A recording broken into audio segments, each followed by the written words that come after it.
Pulang dari perang tentu apa?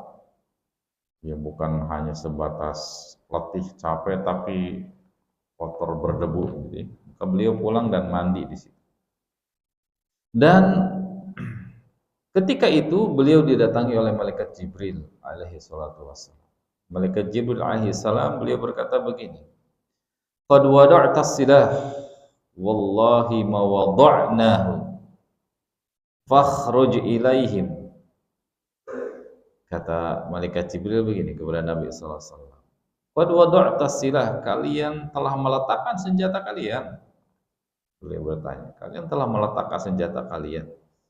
Artinya kalian pulang dan dianggap perang udah selesai. Nah, kalian menganggap perang udah selesai, kalian meletakkan senjata. Kata malaikat Jibril, "Wallahi ma wada'na."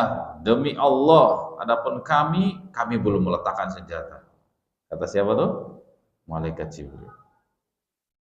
Adapun kami belum meletakkan senjata. Fakhruj ilaihim, keluarlah kalian menuju kepada mereka. Ya, keluarlah kalian menuju kepada mereka. Di sini instruksi, ya, perintah kepada Nabi Muhammad SAW untuk kembali mempersiapkan peperangan.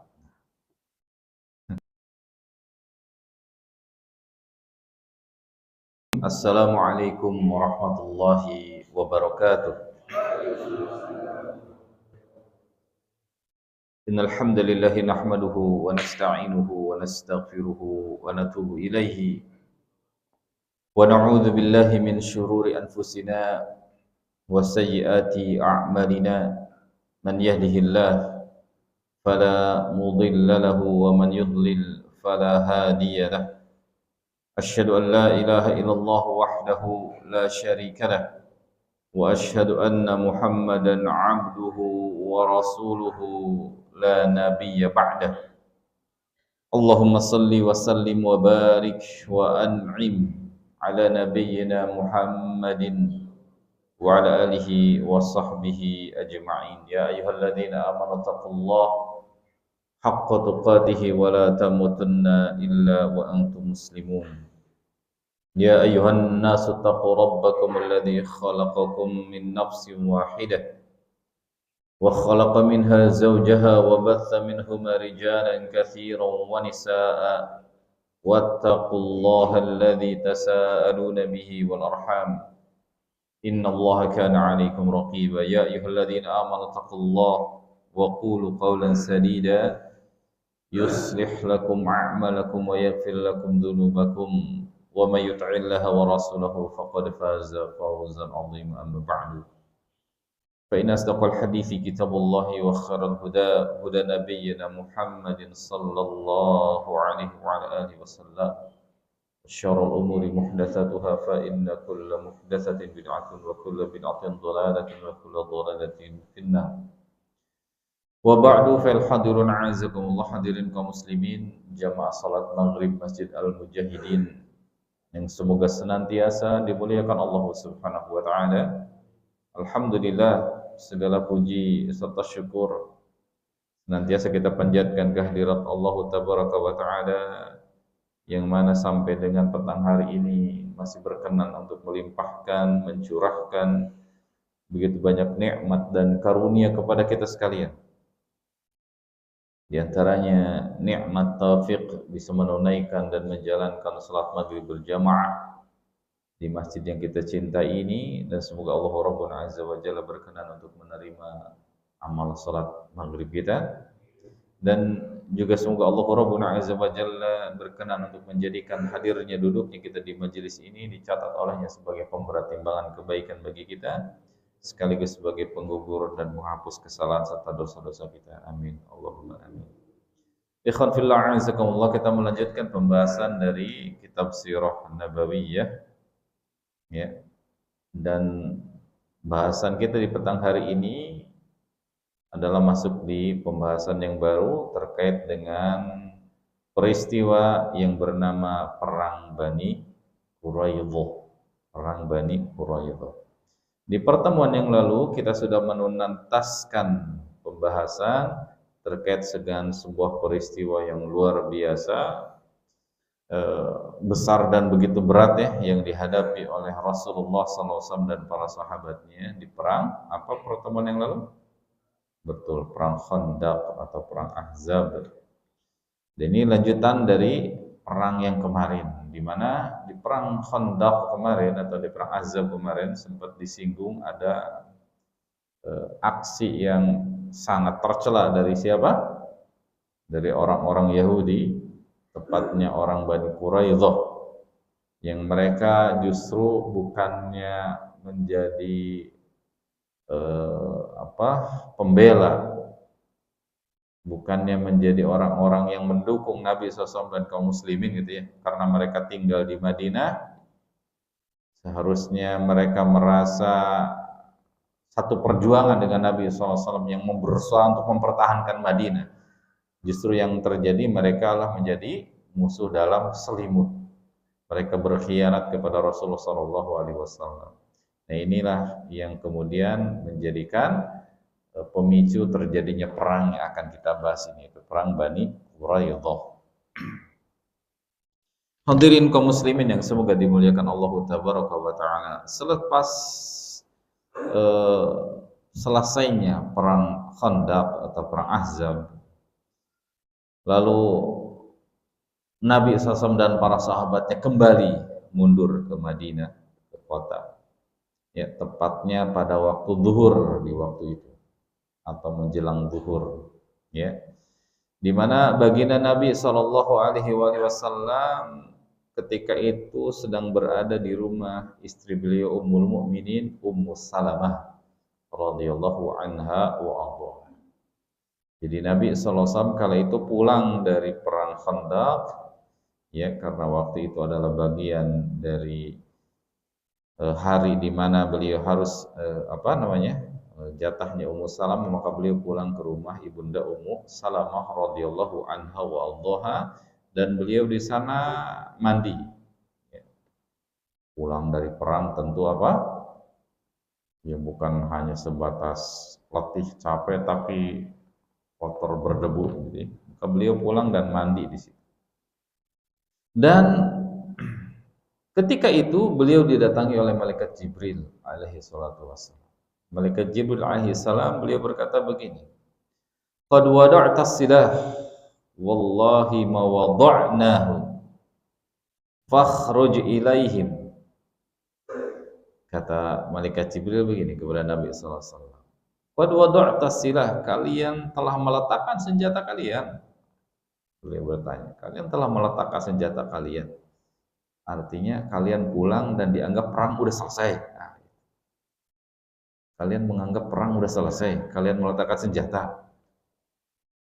Kata malaikat Jibril, "Wallahi ma wada'na." Demi Allah, adapun kami belum meletakkan senjata.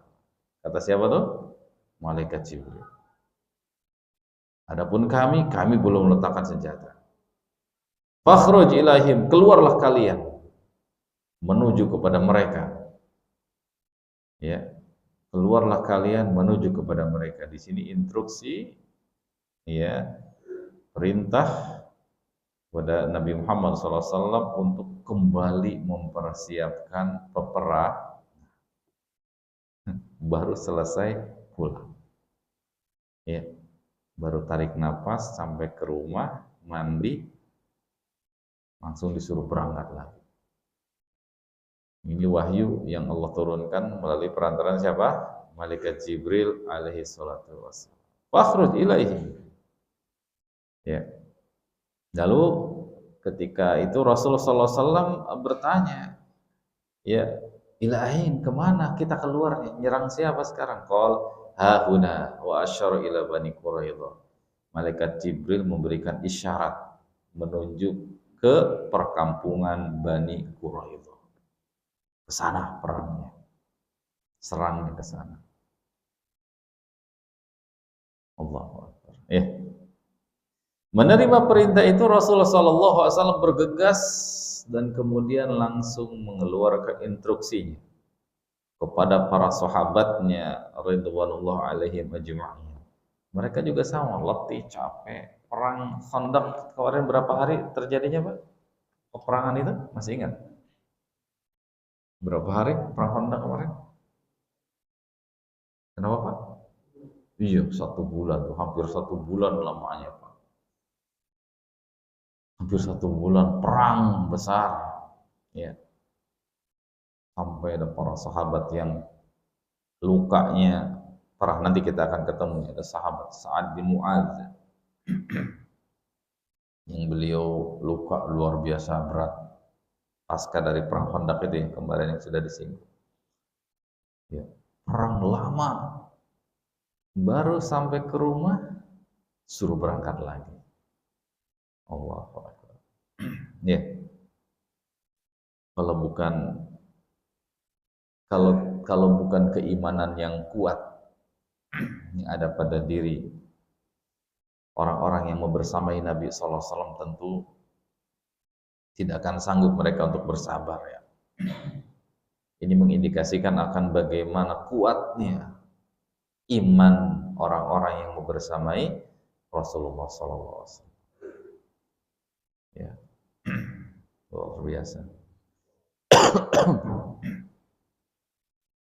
Lalu Rasulullah Sallallahu Alaihi Wasallam memerintahkan kepada muadzin agar berseru kepada orang-orang, berseru mengumumkan setelah mendapatkan wahyu atau informasi dari malaikat Jibril terkait perintah untuk apa?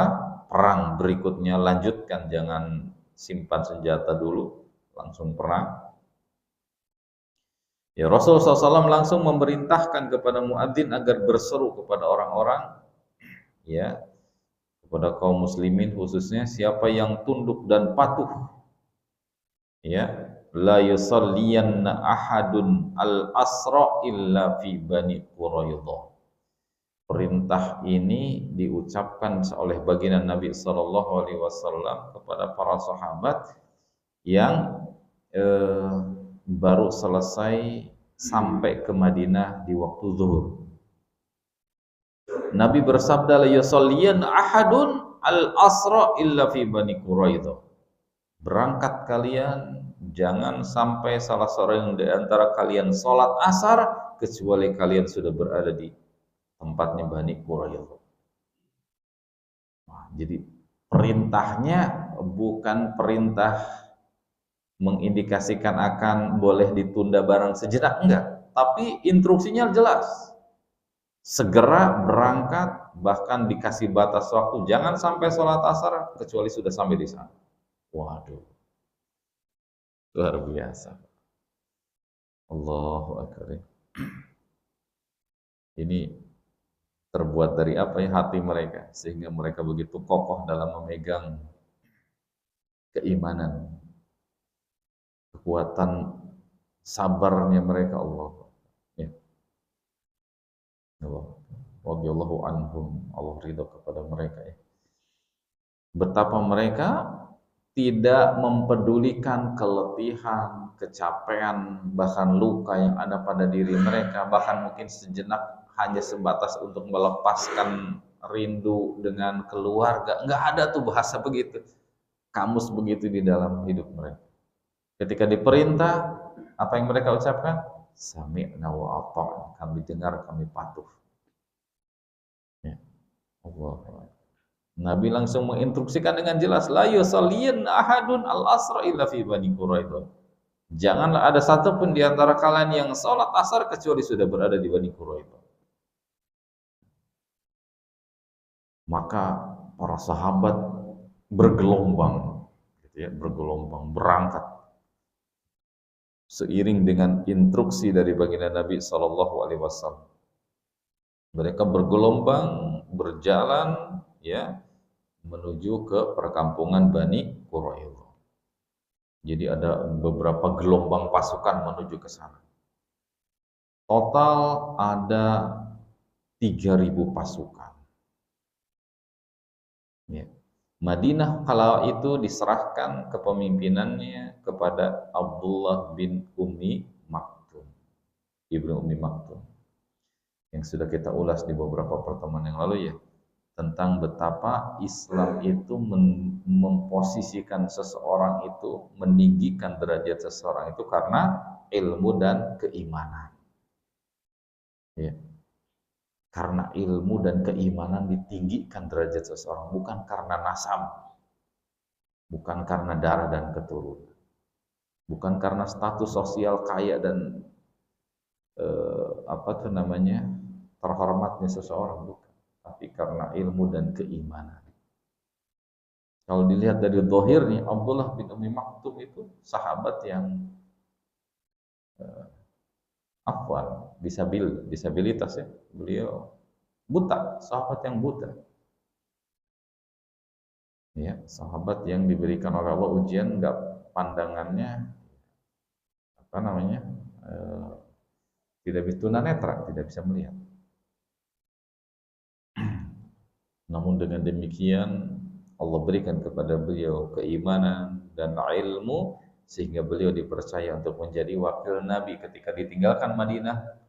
Nabi berangkat menuju ke Bani Quraidah, Madinah diamanahkan kepada beliau sebagai pemimpin. Abdullah bin Ummi Maktum. Yang sekaligus beliau pun menjadi muadzinnya Nabi SAW selain daripada siapa? Bilal bin Rabah. Ya, panjinya atau bendera diserahkan kepada Ali bin Abi Thalib radhiyallahu anhu. Ya.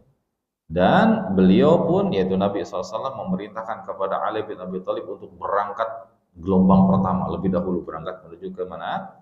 Bani Quraidah. Dan ternyata memang benar adanya faktanya ya. Ketika sudah sampai di Bani Quraidah itu, ejekan, suara-suara hinaan, suara-suara sumbang dari orang Yahudi itu jelas ditujukan kepada kaum muslim. Orang Yahudi itu luar biasa ya. Tapi ini diantara peperangan yang boleh dibilang paling seru. Kenapa? Karena di akhir nanti kita akan tahu kenapa serunya perang ini dan kenapa kita puas baca kisah perang Bani Quraidah. Kenapa kita puas baca kisah perang Bani Quraidah? Nanti di akhir kita akan ketahui. Ya, yang pernah baca mungkin ya akan merasakan bagaimana kepuasannya ketika membaca kisah perang Bani Quraidah. Baik, Nabi SAW tadi menginstruksikan kepada sejumlah sahabat ya untuk berangkat, bahkan bergegas, jangan menunda, dengan instruksinya la yusalliyanna ahadun adh-dhuhra ya al-asr illa fi Bani Quraidah. Jangan salah seorang di antara kalian salat asar kecuali sudah berada di sana. Ini instruksi jelas agar bergegas berangkat menuju ke Bani Quraidah. Di sana ada pembahasan masalah fikih dalam hal ini karena di sepanjang perjalanan, karena dari pusat kota menuju ke Bani Quraidah itu lumayan jauh perjalanan ditempuhnya. Bahkan ada di antara gelombang rombongan itu yang tiba ke Bani Quraidah sampai di waktu sholat maghrib.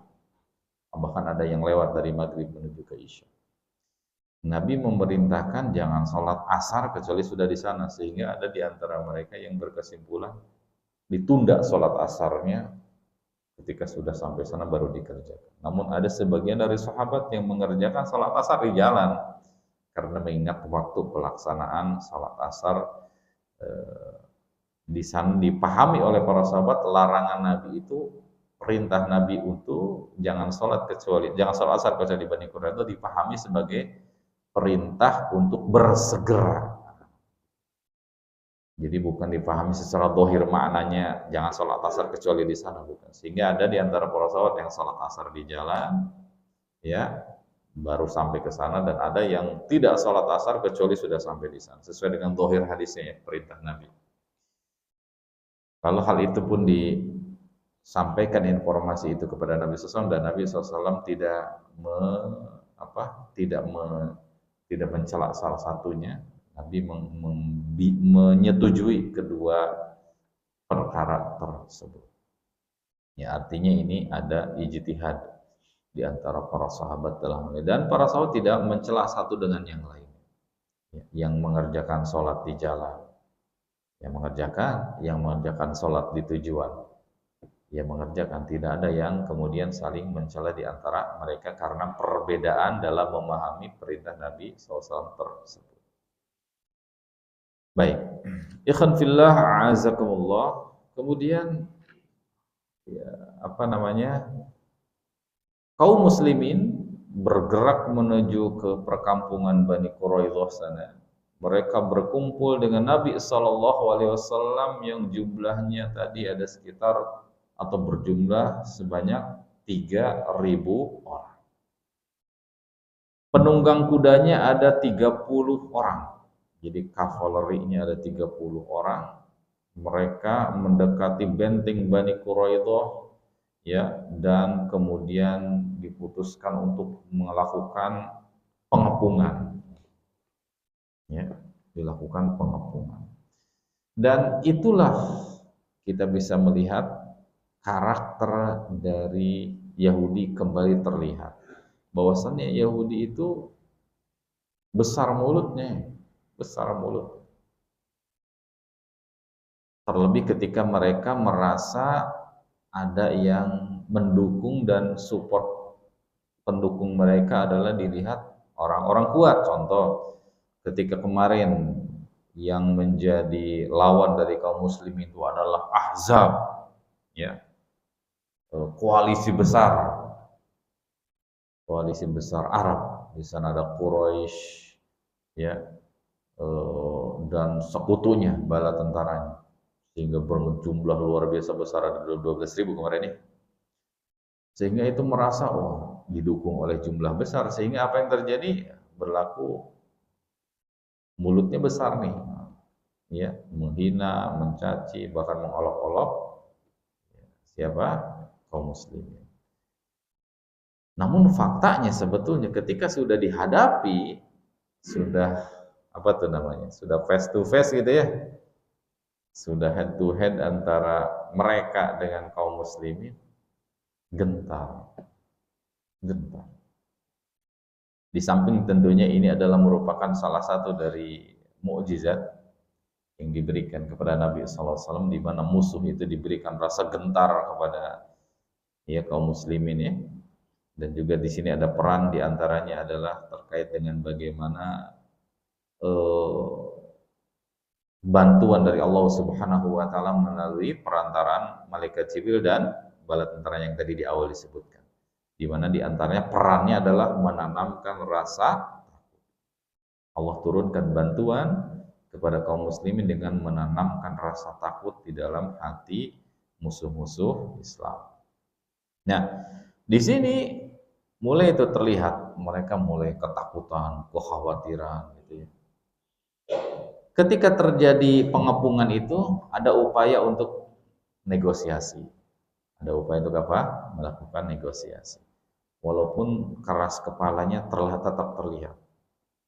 Keras kepalanya tetap terlihat. Namun mereka berupaya untuk melakukan negosiasi. Satu di antaranya, ikhwan fillah azakumullah, ada salah seorang dari sahabat yang bernama Abu Lubabah. Abu Lubabah ini boleh dibilang sekutunya Bani Quraidah lah. Ya, dulu itu teman dekatnya Bani Quraidah. Abu Lubabah, sahabat Nabi. Ya, dijadikan sebagai negosiator tuh. Minta agar Abu Lubabah datang ke situ. Lalu setelah datang ke situ, terjadi negosiasi dan ternyata ada kesalahan dalam penyampaian oleh Abu Lubabah. Dan Abu Lubabah merasa apa yang disampaikan ini dianggap oleh beliau mendahului apa yang informasi yang diberikan oleh Nabi SAW. Jadi merasa beliau itu berkhianat lah gitu. Merasa beliau, saya salah nih menyampaikan. Akhirnya beliau tidak lanjut menegosiasi, malah beliau langsung kembali ke Madinah karena merasa perasaan sangat bersalahnya itu. Dan nanti akan datang wahyu turun kemudian beberapa hari dan beliau merasa menyesal akan apa yang diucapkannya itu. Itu adalah salah satu peristiwa yang terjadi di Bani Quraidah. Namun intinya terjadi upaya negosiasi. Singkat kisah karena saya ingin langsung ke tujuannya gitu ya. Karena puas baca ini. Puas baca terus kisah Bani Quraidah. Langsung ke tujuan. Di Madinah itu ada dua kabilah besar. Yang pertama kabilah apa? Yahudi. Yang pertama yang sudah diusir itu turunnya surah Al-Hasyr, masih ingat? Bani apa? Qainuqa, betul, Bani Qainuqa. Yang diusir ya dari Madinah, yang ia adalah sekutunya kabilah Khazraj. Sekutunya kabilah Khazraj. Sekutunya suku Khazraj. Adapun Bani Quraidah ini sekutunya kaum Aus. Di Madinah itu ada dua suku besar Arab, Aus dan Khazraj di Madinah itu. Ya, ada dua suku besar. Ansor itu terdiri dari Aus dan Khazraj.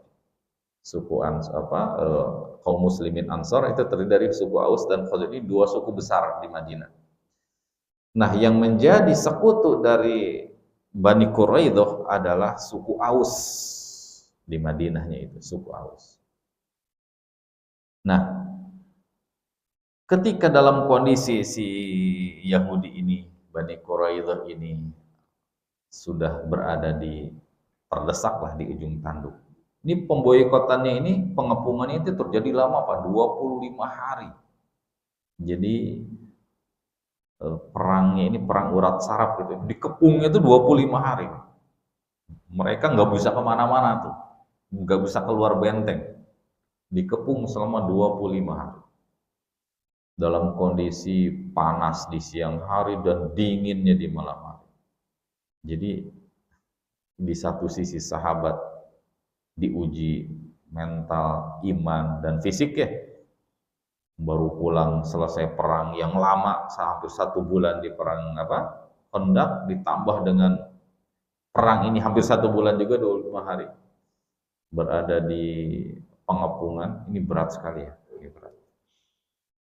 Namun di satu sisi, ikhwan fillah azakumullah, ketika terjadi pengepungan ini ada upaya untuk pengambilan keputusan setelah negosiasi tadi tidak berhasil. Kemudian Nabi SAW memberikan kesempatan kepada sekutunya dari Bani Quraidah. Siapa? Suku Aus. Ya, suku Aus yang merupakan salah satu suku besar di Madinah. Dan pemimpin suku Aus siapa? Siapa pemimpin suku Aus? Yang kemarin kisahnya sampai luka, siapa? Masih ingat Pak? Sahabat siapa namanya? Sa'ad bin Mu'adz. Masih ingat ya? Alhamdulillah.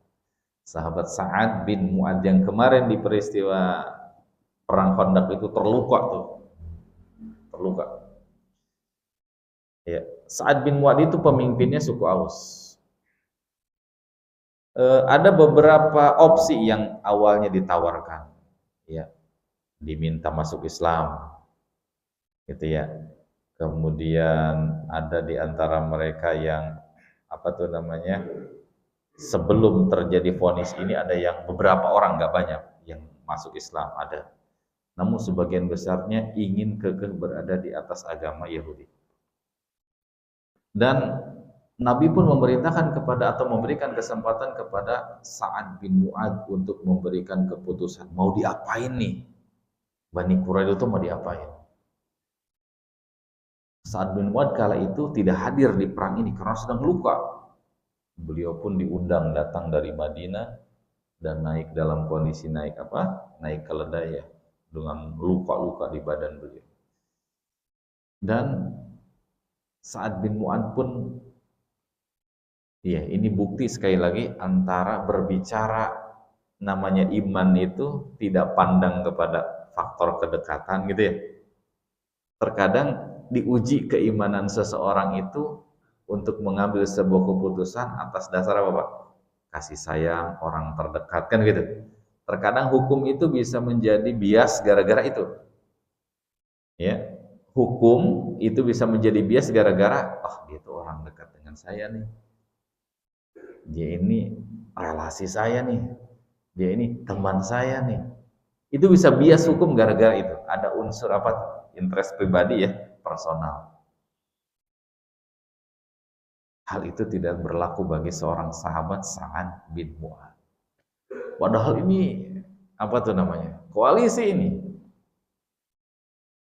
Hubungannya terjalin udah dari zaman nenek moyangnya, ini udah dekat ini. Kabilah Aus dengan Bani Quraidah itu sudah dekat dari zaman orang tuanya dahulu.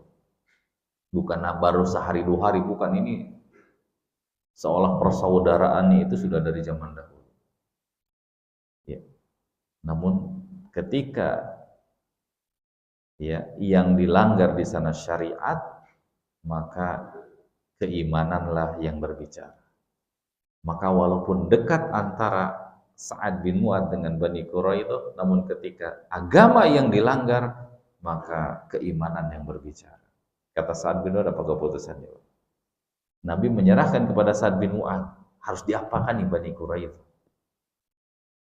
Apa kata Sa'ad bin Mu'adz? Dan Bani Quraidah menunggu keputusan Sa'ad, karena mereka berharap, oh, Sa'ad bin Mu'adz nih teman kita, pasti ngasih kemudahan bagi kita dong. Pasti ngasih keringanan kepada kita. Kata siapa? Bani Quraidah. Namun apa yang diucapkan oleh Sa'ad bin Mu'adz? Allah. Kata Sa'ad bin Mu'adz, semua laki-laki bunuh, perempuannya tawan.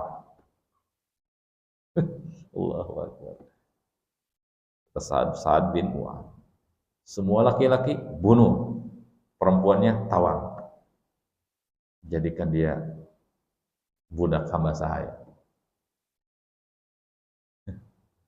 Itulah keputusan siapa? Sa'ad bin Mu'adz. Ya. Karena dia tahu yang berbicara keimanannya, ini yang dilanggar ini adalah yang dikhianati siapa? Rasulullah SAW. Coba bayangkan, Pak, kalau seandainya pengkhianatannya Bani Quraidah ini berhasil, apa yang terjadi bagi kaum muslimin secara khusus dan umumnya masyarakat Madinah? Logikanya gini Pak ya, kan perang Khandaq itu 6 mil dari kota Madinah, depan. Pasukan di depan semua nih, di sini nih, melawan apa? Menghalau musuh. Kota Madinah dibiarkan diisi oleh perempuannya, anak-anak di Madinah semua. Bani Quraidah di sini. Bayangkan kalau mereka berkhianat, ini bisa habis nih. Bisa habis. Kalau khianat mereka berhasil ya, koalisi mereka ini berhasil dengan siapa?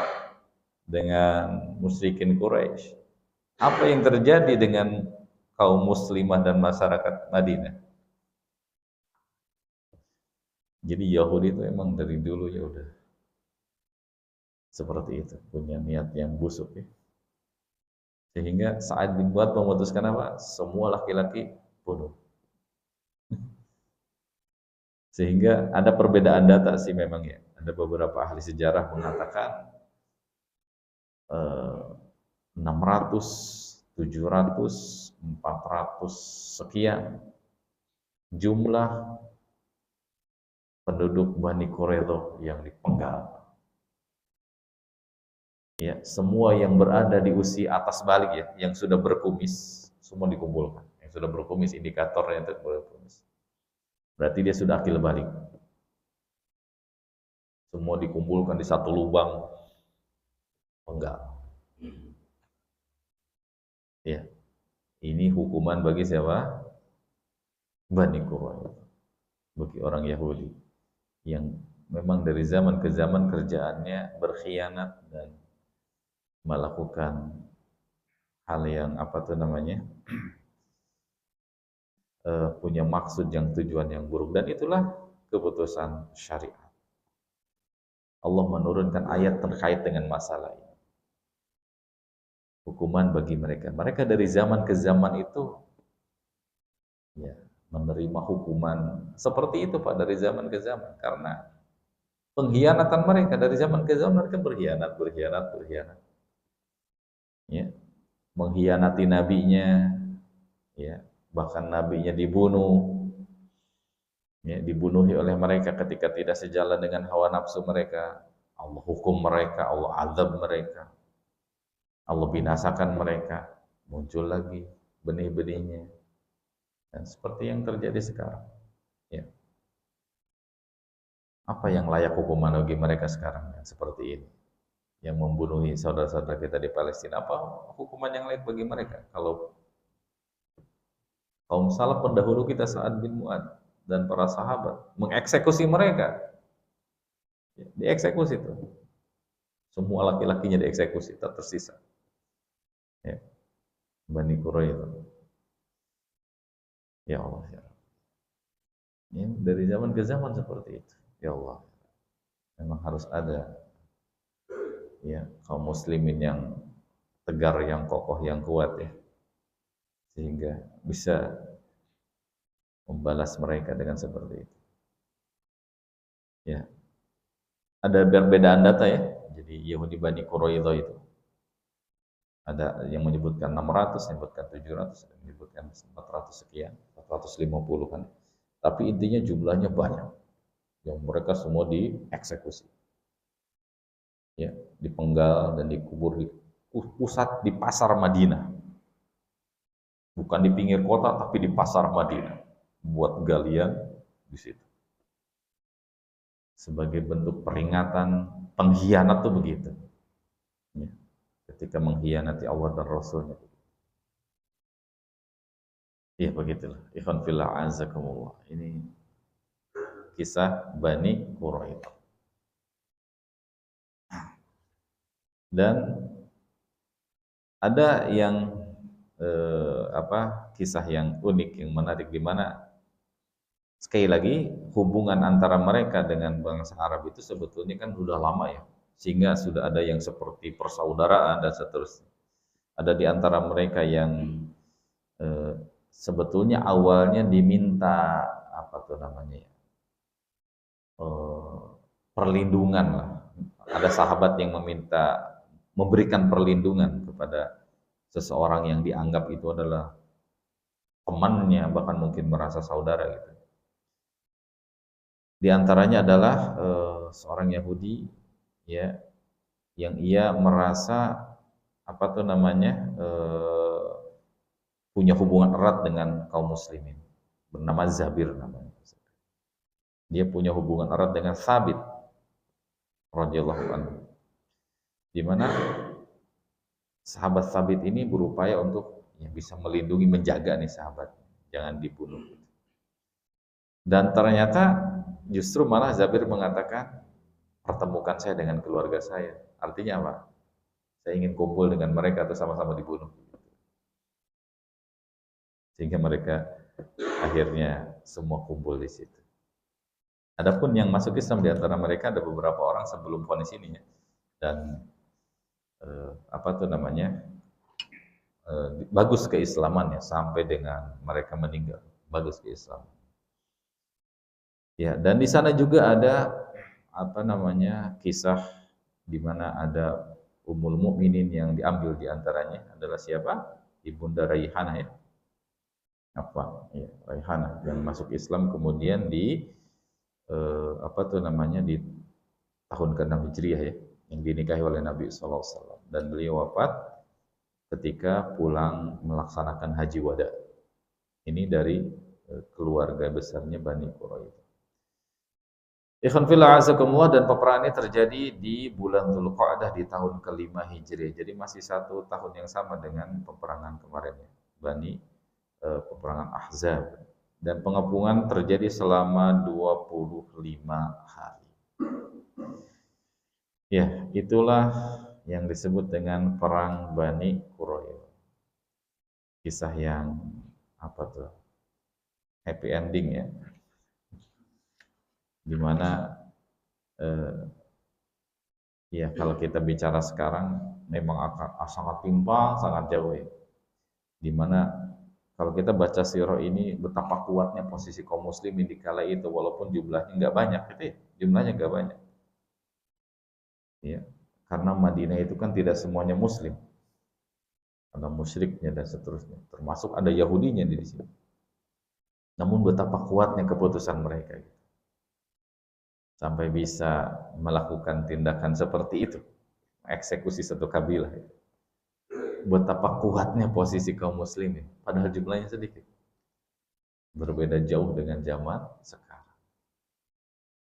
Kaum muslimin jumlahnya banyak dan besar, namun gak berdaya ketika ada saudara kita yang justru malah ribuan nyawa meregangnya, dibunuh, dibom, ditembak, dihancurkan rumahnya,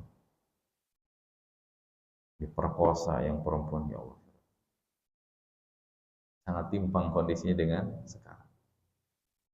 Ya, dimana dahulu kita bisa merasa hati kita ya, besar dan terhibur ya dengan fakta dulu sejarah seperti ini. Namun ya kita tidak terlelap dalam fakta sejarah, tetap kita harus menjadi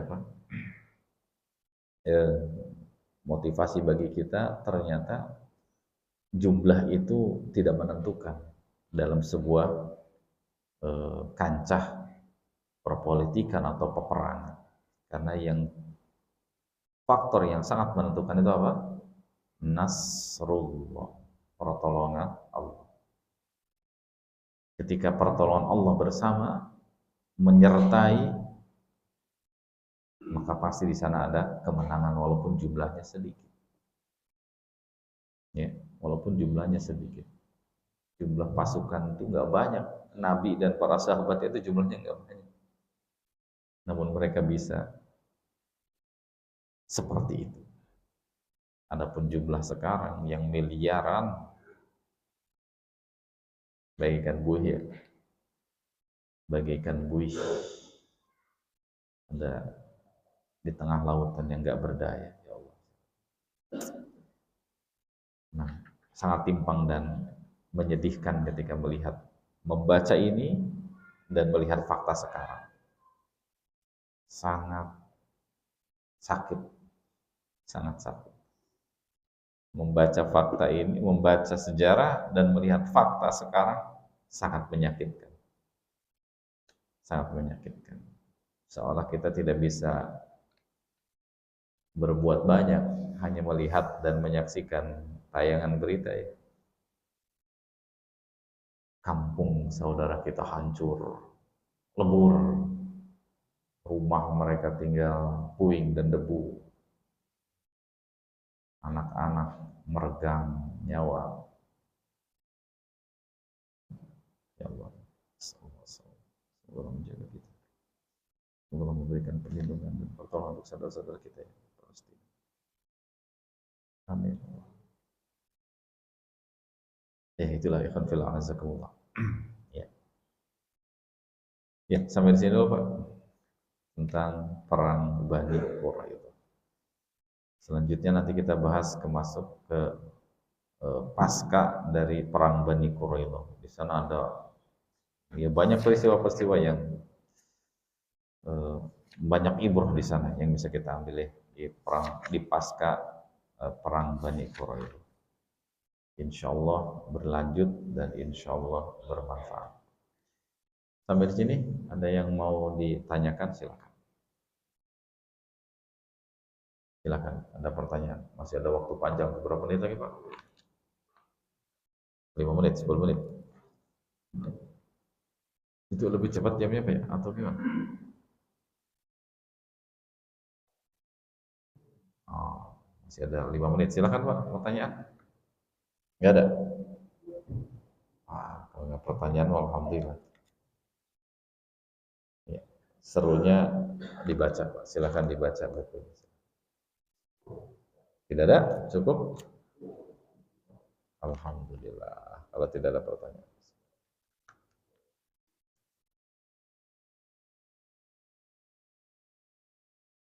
Baik, kalau tidak ada pertanyaan, saya yang bertanya ya. Ya. Nah, gini, ikhwan fillah azakumullah. Satu peristiwa Eh, Tadi satu luput afwan. Setelah Sa'ad bin Mu'adz memutuskan tadi untuk memberikan keputusan agar laki-lakinya semua dibunuh, yang sudah lewat usia balik semua dibunuh, yang perempuannya ditawan, gitu ya.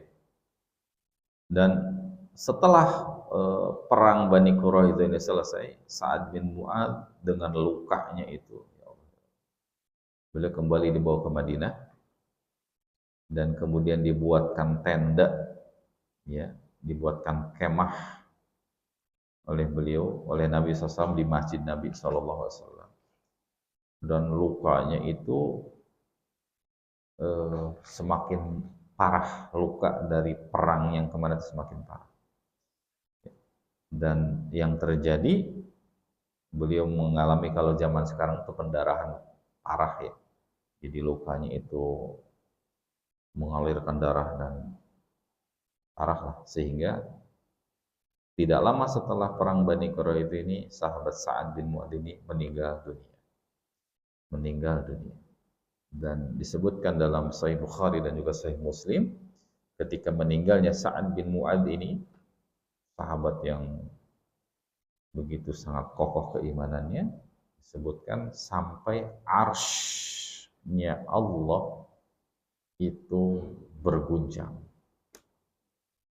Arsy-nya Allah berguncang karena wafatnya Sa'ad bin Mu'adz, mengindikasikan akan ya makhluk Allah yang besar pun arsy itu merasa apa? Ya, merasa terguncang dengan wafatnya sahabat Sa'ad bin Mu'adz. Ya, radhiyallahu anhu wa Allah. Itu Bapak yang bisa kita bahas. Kalau tidak ada pertanyaan, selesai kita tutup. Kalau ada pertanyaan bisa dilanjut setelah Isya. Kalau tidak ada, selesai saya tutup ya. Baik, sampai sini dulu. Semoga bermanfaat yang kita pelajari, dan yang benar tentunya itu semua murni dari Allah Tabaraka wa Ta'ala. Khilaf dan keliruan yang murni dari kelemahan pribadi, juga dari syaitan. Saya mohon ampun kepada Allah dan berlepas diri dari perkara tersebut. Wassalamualaikum Muhammadin wa ala alihi washabihi wasallam. Subhanakallahumma wa bihamdika asyhadu an la ilaha illa anta astaghfiruka wa atubu ilaik. Wassalamualaikum warahmatullahi wabarakatuh.